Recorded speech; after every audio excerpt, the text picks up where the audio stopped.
Valeu demais. Tudo bem, pessoal? Boa noite, boa tarde, boa tarde ainda, né? Tudo bem? Tudo bem, gente? Porra, desânimo, gente. Vamos lá, ué. Super prazer em recebê-los aqui. Muito obrigado. Pra gente, toda vez que a gente recebe uma quantidade de pessoas tão diferentes só das pessoas que trabalham aqui, é um símbolo muito forte pra gente. Quando a gente começou essa empresa, quando a gente decidiu vir para cá, para esse lugar que vocês estão hoje, a gente tinha como ideia isso aqui um dia ser um campus.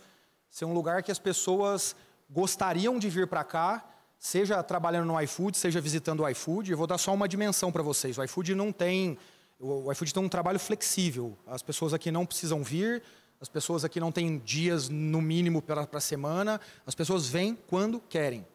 E hoje a gente tem um problema aqui de lotação.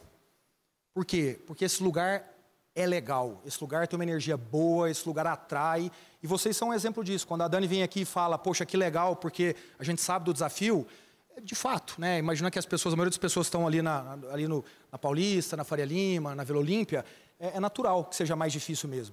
Então, ter vocês aqui pra gente é um símbolo de uma realização que a gente um dia sonhou e cada dia vai ficando mais concreto.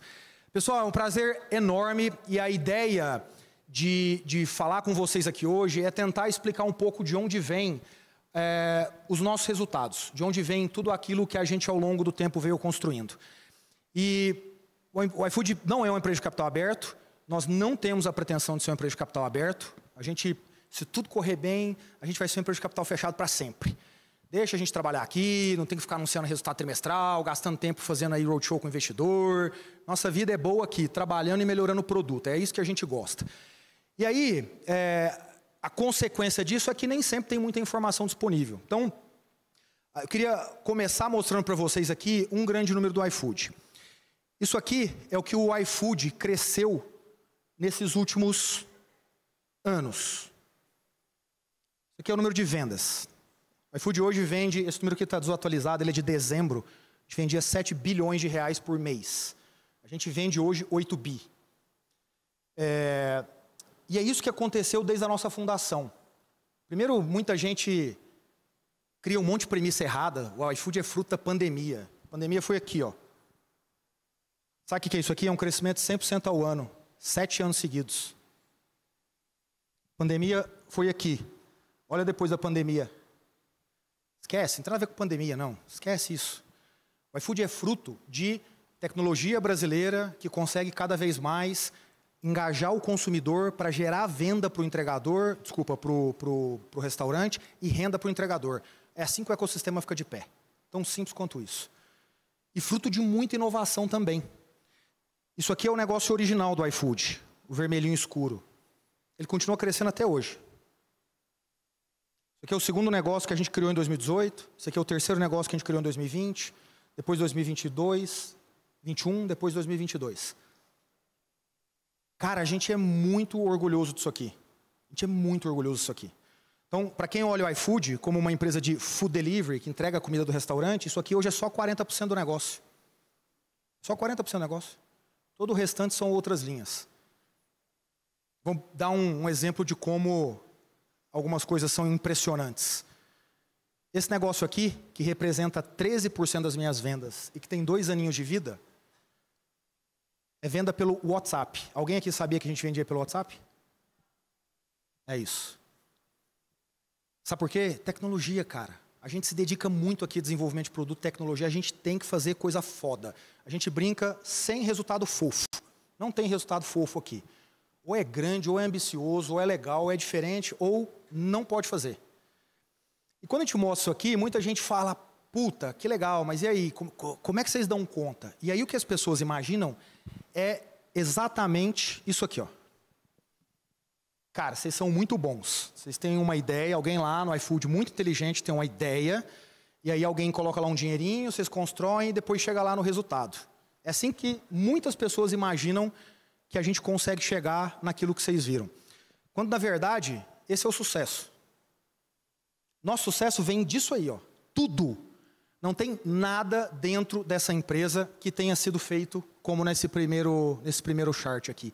Zero, não existe, nunca aconteceu. É uma porradaria do começo ao fim. Existe uma frase que eu uso aqui dentro.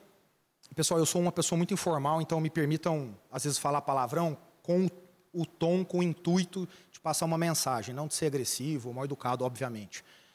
Mas eu tenho uma expressão que eu uso aqui para dizer o seguinte: empreendedor é o cara que se fode 80% do tempo. Esse é um empreendedor. Executivo não. Executivo se fode 20% do tempo. Empreendedor se fode 80% do tempo. Essa é a vida do empreendedor. Ó. Não existe ninguém aqui dentro que trabalhe conosco e seja uma pessoa aplaudida boa parte do tempo. Não, não, não. A maioria das pessoas ouve, isso não está bom. E talvez ele tenha feito progresso, mas se você tem a ambição do sonho grande, cara, é assim que você tem que se ver. Você vai trabalhar muito, você vai ficar inseguro a maior parte do tempo. Insegurança faz parte do sucesso. Não tem ninguém aqui que é super-homem ou Mulher Maravilha. Não existe isso. Ninguém. Isso é coisa de gente que tem problema de autoestima e fica tentando vender que é forte demais. Não existe. A gente fica inseguro pra caceta. E a insegurança gera, sabe o quê? Ótimas discussões. Que gera ótimas informações. A gente erra várias vezes, só que a gente sabe errar. A gente aprendeu a errar. Aprender pequeno, muito pequeno, para tirar um insight do erro. Até que a gente chega aqui, cara, quando a vida acontece. E para nós, quando a vida acontece, cara, ela é muito satisfatória. Em especial porque ao longo do tempo, o iFood tem 13 aninhos de vida, completando agora. Ao longo desses 13 anos, o que a gente foi construindo aqui dentro é algo complexo, que nenhuma outra empresa no mundo conseguiu construir nesse mesmo setor. Então, tudo começou com os restaurantes e a gente começando a fazer venda. O que vocês aprenderam? Tinha aqui, inicialmente, uma venda pelo app, que não tinha um entregador. Até 2018, o iFood não fazia entrega. O restaurante fazia entrega. E aí a gente constrói essa figura da plataforma que traz o entregador. E para vocês que não têm acesso às informações, porque a gente é uma empresa de capital fechado, deixa eu contar um negócio para vocês. O entregador que se dedica à plataforma 5, 6 horas por dia, 6, 8 horas por dia, 5, 6 dias por semana, ele ganha líquido da despesa da moto, 2 salários mínimos. 90% das pessoas que servem vocês no dia a dia ganham menos que isso. O garçom, o valet, a pessoa que vai na casa de vocês. É por isso que a grande maioria dos 360 mil entregadores do iFood avaliam a gente como ótimo. A grande maioria. Ah, Diego, eu vi uma pessoa dizendo que, cara, são 360 mil entregadores. São 360 mil entregadores, são 115 milhões de entregas por mês. É óbvio que se você tirar 0,01% desse número pequeno, absolutamente ele continua com alguma expressão. E aí, ao longo do tempo, a gente foi evoluindo. Hoje o iFood, para quem não sabe, é a segunda maior plataforma publicitária do Brasil. Vocês não conseguem enxergar isso por fora. Segunda maior plataforma publicitária de retail media do Brasil. Esse business começou tem 2 anos. 2 aninhos ele começou. iFood Shop se tornou o vendedor do restaurante. O que vocês usam como consumidor, o restaurante usa para comprar o insumo dele. O atacadista, o supermercado que vende para você, vende para o restaurante. Porque o restaurante pequeno compra desses lugares. E assim a gente foi construindo um ecossistema que é cada vez mais complexo. Como, por exemplo, um ecossistema que, a partir do iFood Benefícios, começa a dar para a gente uma outra visão do como a gente encara um outro bolso. O bolso que está lá, depositado no seu saldo, na alimentação, refeição, tem uma outra característica, é um outro approach, é um outro jeito de olhar para as coisas. Cabeça de produto, não é cabeça de projeto. Cabeça de projeto, alguém acha que tem uma ideia maravilhosa, desenha um PowerPoint, faz um cronograma, trabalha por 6 meses, entrega, aí você fala, ih, não está funcionando. Aqui não funciona assim. Aqui a gente começa pequeno, fazendo as coisas, a gente chama de quick and dirty. Rápido e sujo. Sujo no sentido de ser simples. Então eu vou dar um exemplo para vocês. O iFood Benefícios com a gente, ele começou comigo por uma coincidência. Eu fui a pessoa que encampou essa discussão aqui 4 anos atrás. Sabe como é que ele começou? Usando o QR Code de máquina, das maquininhas. Foi o maior insucesso da história. Ninguém usava aquela porcaria. Ninguém. O que a gente estava tentando ali? A gente estava tentando fugir do cartão. Então, se você simplesmente conseguisse usar o QR Code da maquininha, isso te leva para o aplicativo e você aprova, poderia ser suficiente. Ele era, do ponto de vista prático, mas as pessoas não queriam. A gente aprendeu um monte por causa disso. E por aí vai. E o ecossistema vai cada vez ficando mais complexo e junto com isso a gente vai administrando essa complexidade. E aí, quando as pessoas olham para aquele gráfico que cresce, olham para essa complexidade, olham para o sucesso, a pergunta é, cara, como é que vocês conseguem? E eu não estou aqui, me entendam muito bem, numa postura de, cara, eu sei a fórmula do sucesso, o iFood é foda, não tem nada a ver com isso. Não tem nada a ver com isso. Eu estou aqui para dizer o como a gente administra o nosso, o como a gente olha para isso. E é isso que eu queria mostrar um pouquinho para vocês. Então, a primeira coisa que eu queria mostrar aqui é, tudo para nós começa com isso aqui, ó. Cultura. Aí vocês vão olhar para isso e falar, minha empresa também tem. Vocês vão olhar para isso e falar, isso nada mais é do que um PPT. Mas eu vou tentar explicar para vocês o que é cultura. Primeira coisa, a minha cultura eu não negocio. Você vem para trabalhar na minha cultura ou não venha. Eu vou explicar para vocês na prática como é que eu faço. Toda semana eu recebo um e-mail, uma mensagem, com todas as pessoas que estão entrando a partir de head. Head, diretor, diretor sênior, vice-presidente, vice-presidente sênior. Todos. Eu passo a mão no telefone e eu falo com todos. Aquelas pessoas são todas pessoas que receberam oferta e estão vindo para o iFood.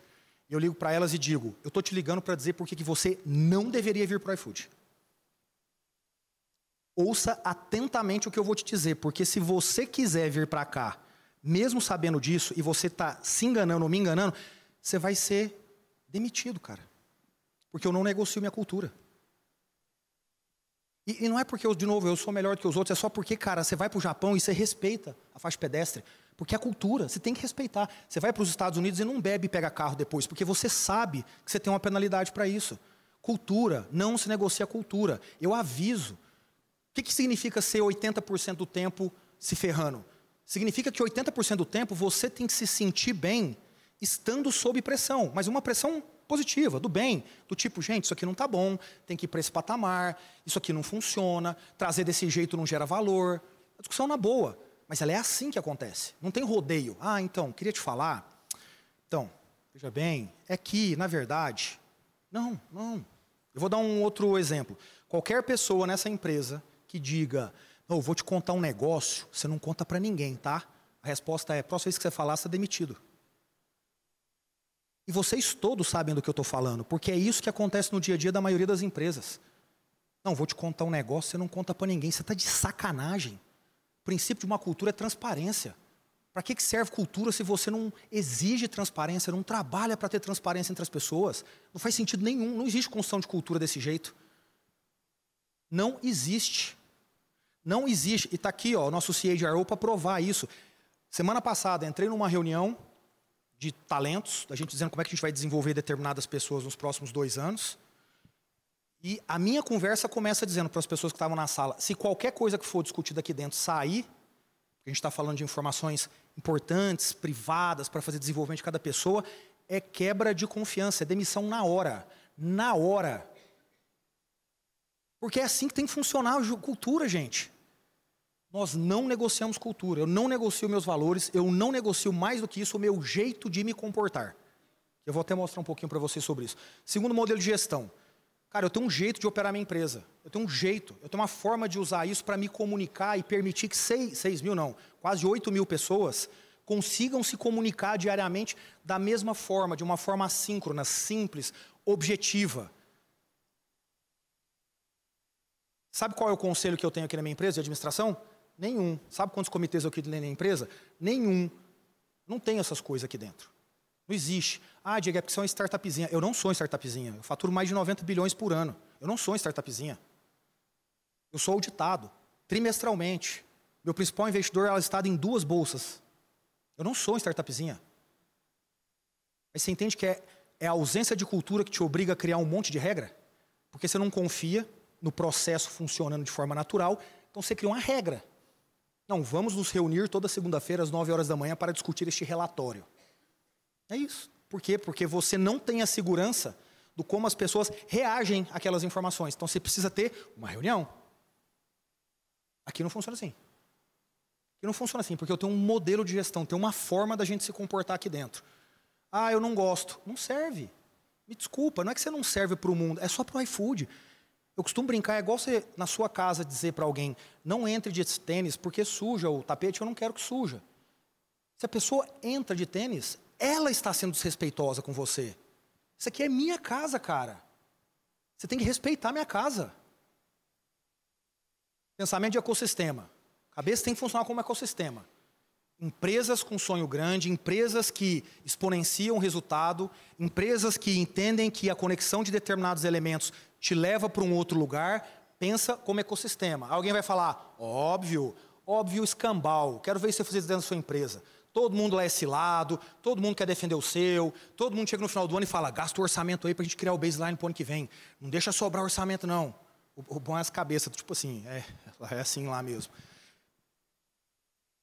Cara, cabeça de ecossistema é difícil. O Brasil não tem cabeça de ecossistema. Não confunda ecossistema com cadeia de valor. São duas coisas 200 vezes diferentes uma da outra. Cabeça de ecossistema. Não venha ter discussãozinha, porque a minha área, porque o meu produto, não existe isso. Chance zero. Por quê? Porque é minha cultura, cara. É cultura. E por último, inovação rápida. Inovação aqui é mandatório. Diego, tem um comitê de inovação. Perdão se alguém estiver aqui. Para mim, esse é o grande exemplo que a sua empresa não vai inovar. Comitê de inovação? Como assim? Tem tipo 3 professores pardais que eles olham e falam, isto vai funcionar. Brincadeira, né? Mínima chance. Inovação não funciona assim, nunca funcionou assim, em nenhum lugar do mundo. Inovação faz parte da cultura. Isso acontece no dia a dia. As pessoas tomam um risco na ponta. As pessoas testam, as pessoas inferem, as pessoas acham correlações e elas vão escalando aquilo à medida que vai ficando óbvio.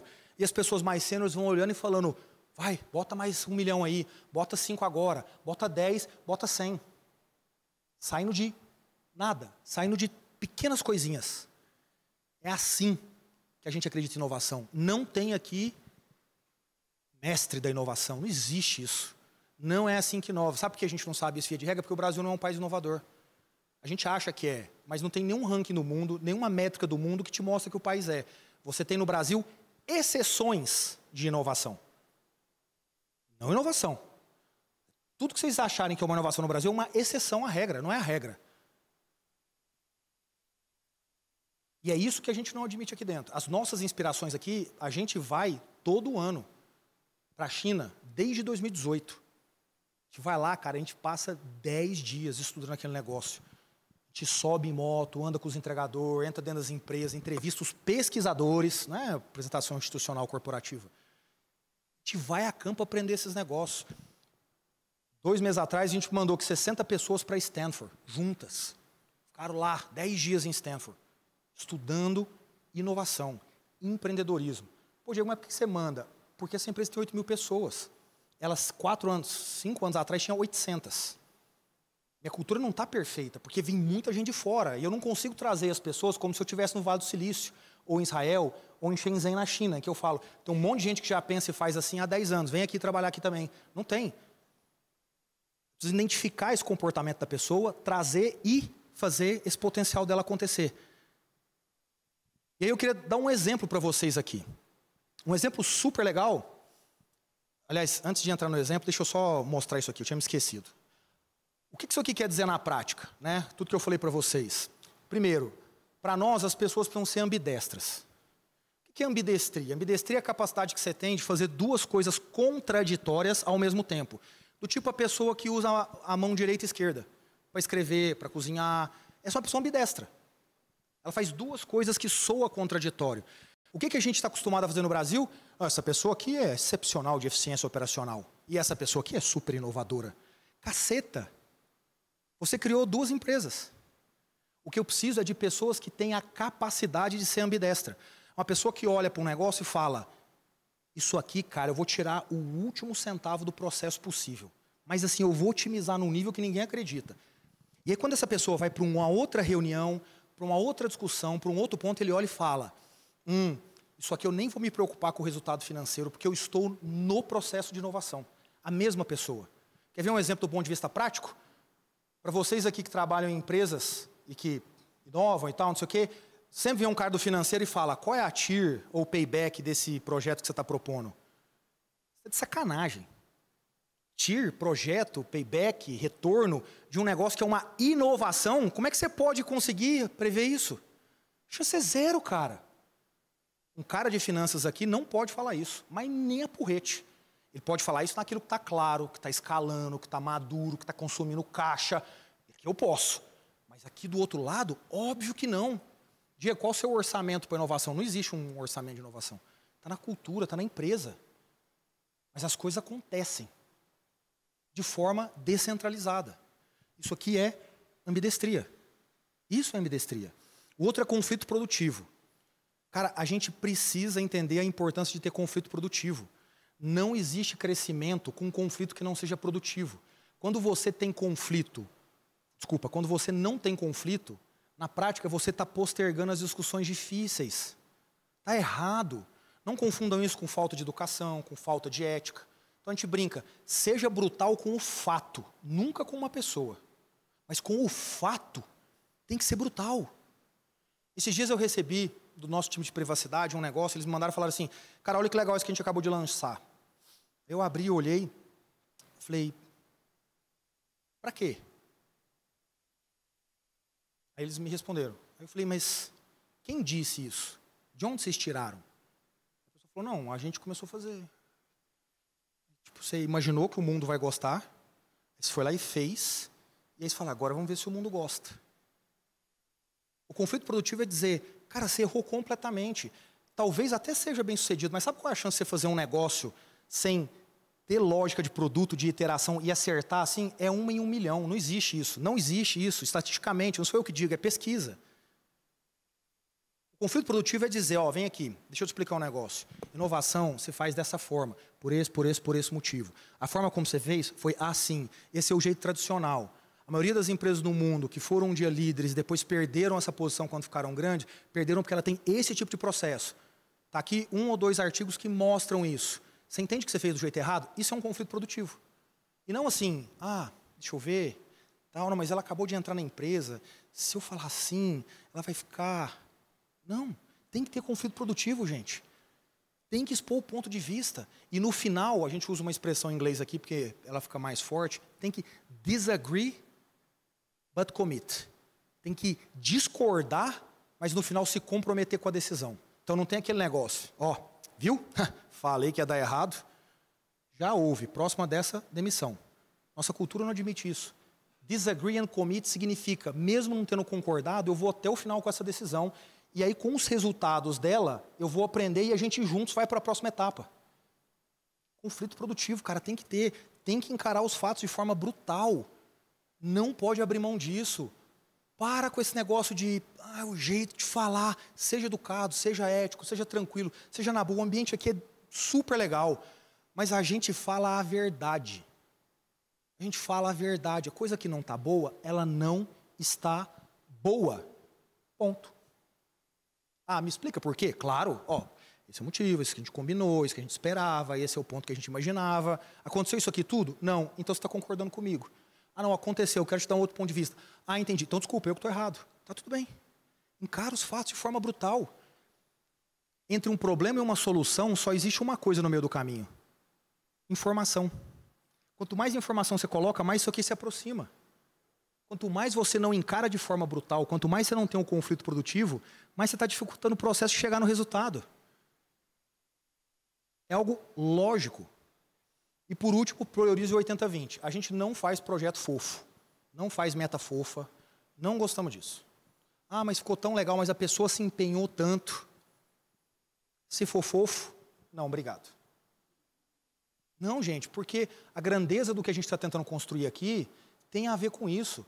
Cara, toda vez que eu aumento um pedido a mais aqui nessa empresa, é uma pessoa a mais que eu estou pondo dinheiro como renda de um entregador para poder ir para casa comer. Esse país é um país que tem 40 milhões de pessoas, abaixo da linha da pobreza. 40 milhões de pessoas. Você entende que a minha ambição de crescer e de fazer as coisas acontecerem de um jeito muito grande, ele chega em pessoas que hoje não tem alternativa.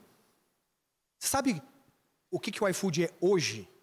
Para a maioria das cidades com mais de 1 milhão de habitantes, o principal empregador de primeiro emprego. Você imagina que um moleque hoje de 18 anos de idade, que não tem um currículo para você contratar ele para fazer qualquer coisa que você imagine, esse moleque pega um aplicativo, ele começa a fazer entrega, e ele começa a, no mínimo, ter dignidade e experiência. E se ele quiser depois deixar o ambiente, ele deixa. O meu crescimento viabiliza mais coisas assim, mais histórias dessa. Eu não posso deixar de crescer. Para isso, eu preciso fazer coisa grande. O que significa que eu preciso me comportar desse jeito aqui. Ó. A maioria das empresas, elas funcionam assim. Ó. À medida que à medida que elas vão ficando maiores, elas vão aumentando o processo. Sabe a história de vamos implementar o SAP, vamos colocar o CRM, vamos fazer uma política de compras, não sei o quê, não sei o quê. Política de reembolso, aí você chega lá na empresa no onboarding, 37 páginas para você ler. Gente, ninguém lê aquela porcaria, ninguém decora aquela porcaria, vocês sabem muito bem disso, mas no seu onboarding você coloca para a pessoa fazer. Processo, processo, e burocracia, e processo, e burocracia. E aí as empresas vão caindo aqui, ó, na zona da burocracia. É óbvio que eu não estou dizendo para você ir para a zona do caos, que é você ser uma empresa grande e complexa e não ter um mínimo de organização. Mas, cara, a sua empresa tem que ser desenhada para você andar numa zona aqui, que ela é ok, mas você precisa flertar com o caos. Você tem que flertar com o caos. Flertar com o caos é exatamente assegurar que a sua empresa ela está priorizando uma coisa em cima de processo, que é velocidade, agilidade. Você precisa flertar com o caos, cara. Mais do que isso, quando você entra cada vez mais para cá, sabe o que você está fazendo? O que você está dizendo é, eu contratei uma pessoa e eu não confio que ela tenha o comportamento adequado. Por isso eu crio 37 políticas para regular ela e não ser roubado por ela. É isso. Qual que é a minha política de reembolso aqui de restaurante do iFood? Não tenho. De comida. Sabe quando você vai comer e faz reembolso? Não tenho. Tenho. Diego, como assim? Você está dizendo que alguém pode ir lá num lugar e pagar 5 vezes mais do que seria o correto? Tô. Aí eu descubro e essa pessoa recebe um feedback, 2, terceiro está na rua. Você quer pegar uma pessoa que tem um comportamento ruim, regular ela pela política e manter ela dentro da sua empresa. É isso que você está fazendo. Parabéns. Você tem uma pessoa com um comportamento ruim que você não está descobrindo porque ela comprou a comida do preço que vocês colocaram lá no artigo 37, cláusula 2, inciso 2º. Não, eu prefiro o contrário. Eu prefiro ver o bom senso das pessoas. Todas as vezes. A política aqui de usar executivo e econômica, não tem. Como é que você sabe, então? Uai, é só olhar para as pessoas. E aí? Uma vez por mês, uma vez a cada 3 meses, o time de procurement dá uma olhada geral. Na verdade, é um sistema que faz isso, vê as disparidades e fala, cara, tem 4 pessoas aqui com um comportamento estranho. Vai lá e conversa com as pessoas. O que foi isso aqui? Não, cara, eu tenho um problema sério nas costas. Eu não consigo fazer uma viagem dessa. Ótimo, então é um bom motivo. A maioria das empresas faz como? O cargo. Eu não consigo entender isso. Não, você é um diretor, portanto você pode viajar na executiva.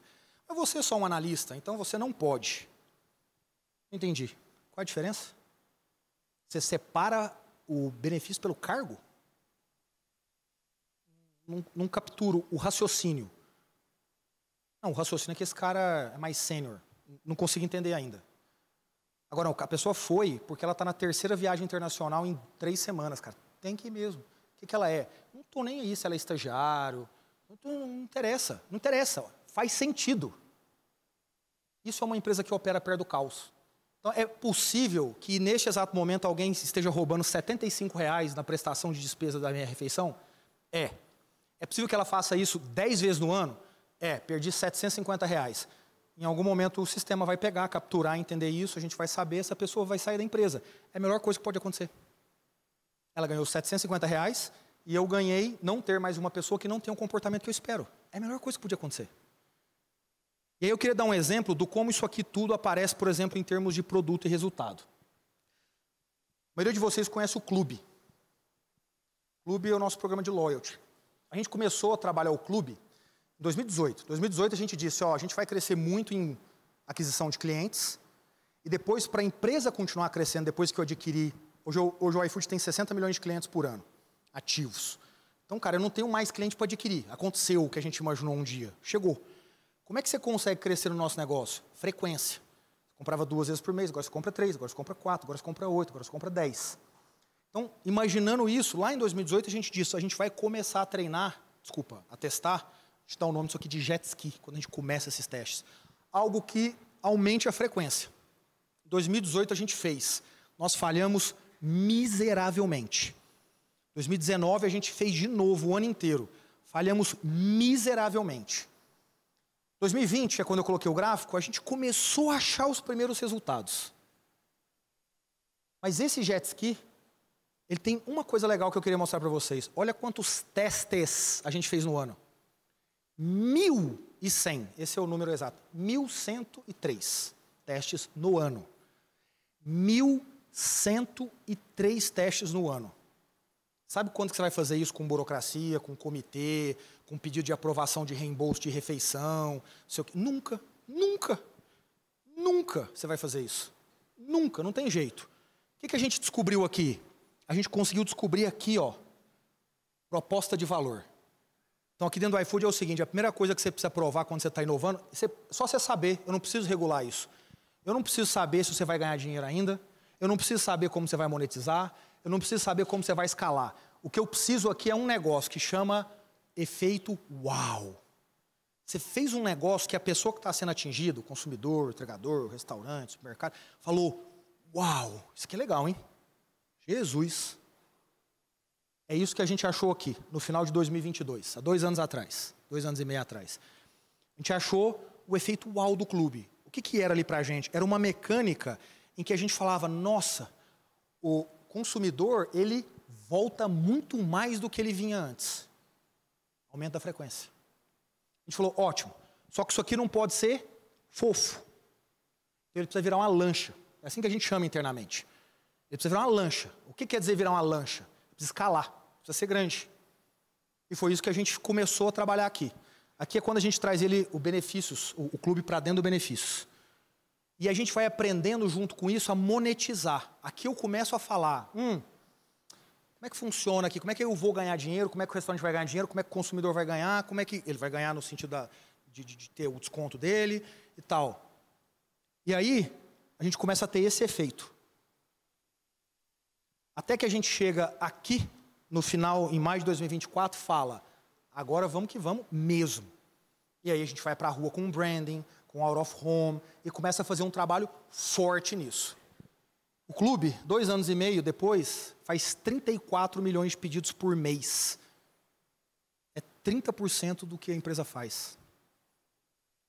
Então, quando você olha aquele gráfico lá atrás, que crescimento, o clube é um motivo daqueles crescimentos. Só que ele teve 2 anos de resultados horríveis, que a gente aprendeu um monte. A gente achou uma proposta de valor, levou 1 ano e meio. A gente aprendeu a monetizar esse negócio, levou 2 anos, 2 anos e meio. E aí a gente então falou, agora vai. Olha o pensamento de ecossistema que eu disse. O Benefícios entra aqui num estágio que eu ainda estou aprendendo a monetizar. Esse é o exemplo nosso. Um exemplo nosso do como a gente transforma toda aquela cultura num resultado. Mas deixa eu contar a coisa mais legal para vocês. A pessoa que liderou 18, 19 até aqui, ela só errou. Ela é a pessoa que lidera até hoje. Não demita uma pessoa que faz desde que ela faça do jeito certo, com a nossa cultura. Porque acertar é difícil pra caceta. Você acha que se eu trocar a pessoa ali, eu simplesmente vou achar o resultado do negócio? Não, não vou. A pessoa que liderou isso lá é a mesma pessoa que lidera até hoje. Os nossos planejamentos estratégicos, que a gente reúne a liderança, várias vezes aqui, ela foi ao palco para contar, deixa eu contar para vocês como está dando tudo errado. E a gente vai muito bem com isso. Mas disso ela fala o que eu aprendi e estou levando para o próximo ciclo. Gente, eu tenho 50 histórias dessa para contar aqui. Por isso, essa empresa não depende de um professor Pardal. Por isso, essa empresa não depende de uma fórmula da Coca-Cola que só ela criou e conseguiu patentear. Por isso, essa empresa não depende da figura de uma pessoa. Essa empresa é uma cultura viva. Mas ela só é viva porque a gente tenta acertar a entrada das pessoas que têm o nosso comportamento e tenta aqui dentro manter esse comportamento. Repito de novo, isso quer dizer que eu sou melhor que os outros? Não.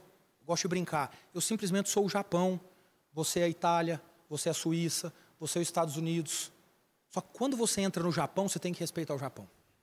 Quando você entra na Suíça, você tem que aceitar a Suíça. Quando você vai para os Estados Unidos, você tem que aceitar como o americano se comporta. Isso é respeito. E por isso, aquele aglomerado de pessoas formam uma nação.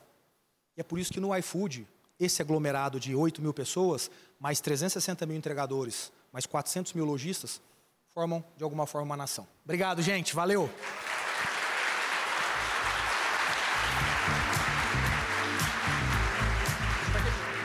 A gente vai fazer umas perguntas aqui ou não? Estava programado, mas eu não sei se a gente vai fazer. Vai? Ô, gente, se alguém tiver alguma pergunta, quiser fazer alguma crítica, saber qualquer coisa... Ó, então uma pessoa ali, ó. Eu mesmo vou levar o microfone aqui, porque vai ser mais rápido. Peraí. Obrigada pelas tuas palavras. Eu acho muito bom ter o conteúdo nas redes sociais já. E te ouvir falando mostra a verdade do que tu traz de conteúdo. E eu escrevi aqui uma pergunta que é: como é que tu lida? Dá para ver que tu lida muito com liberdade e com responsabilidade, muito menos com uma lógica de comando e controle. Como que te faz, na cadeira de CEO, como que faz tu ter essa visão mais de liberdade com responsabilidade? O que bate em ti para te entender que não faz sentido uma política de R$75, eu perco tempo, então qualquer coisa eu dou feedback, tiro. Cara, para mim é muito fácil, assim... mas por quê? Sempre foi teu isso? Ou virou uma chave em algum momento? Eu acho que sempre foi meu, assim. Eu vou dizer que sempre foi meu porque o que a gente tenta aqui no final é procurar pessoas que têm naturalmente um determinado comportamento. Que talvez ela nunca tenha exercido muito porque os ambientes que ela esteve não o permitiam, né? Vou te dar um exemplo. Quando eu entrevisto alguém, eu sempre falo assim: me fala uma coisa na sua vida que você fez que ninguém mais fez. Essa pergunta é difícil pra caceta. Aí, quando a resposta vem assim: eu fui o primeiro colocado do vestibular. Porra, é isso que ele acha. Tipo, não, eu fui o melhor, ganhei o prêmio de melhor profissional da minha empresa. Vou te dar uma resposta que uma vez eu ouvi de uma pessoa, e por isso, e aí eu vou te explicar depois, essa pessoa trabalha aqui hoje. Ele falou: cara, com 15 anos de idade, eu organizei o primeiro campeonato interescolar da minha cidade. Morava numa cidade de 100 mil habitantes. Eu fui em 5 escolas públicas, falei com os diretores, menino de 15 anos falando com um cara de 50, 60 anos de idade. Convenci eles de me emprestarem as quadras no final de semana. Fui à prefeitura e consegui um alvará que me permitiu ir à polícia militar para ter a segurança. Fui a uma papelaria, consegui R$500 de empréstimo, de patrocínio, para comprar as medalhas. Eu fiz o primeiro campeonato interescolar da minha cidade. Alguém aqui mais fez isso? Não. Aí você fala para esse cara assim: que legal, você consegue me contar mais 5 histórias dessa? Na sua vida, assim. Ele consegue, sabe por quê? Porque esse é o comportamento dele. Você entende? O que eu procuro é o comportamento. A escola que você passou da vida, ela é importante pela experiência, mas ela não é você. Então é assim que a gente tenta. Então no final, quando você fala assim: cara, você está tranquilo em ter essa liberdade? Eu tô. Por que eu tô? Porque a minha cultura funciona. Porque na hora que eu tenho que falar: cara, tem algum problema aqui, vocês não... Eu falo, porque aqui tem um ambiente livre para isso, um ambiente de tranquilidade. Cara, a minha retenção aqui de pessoas é altíssima. A minha liderança, cara, ela tá aqui há muito tempo. Quando eu falo liderança, a liderança, assim, as 5 primeiras linhas do iFood. Mas tudo tem que funcionar assim. Então eu dou liberdade porque parte de um valor meu é empreendedorismo.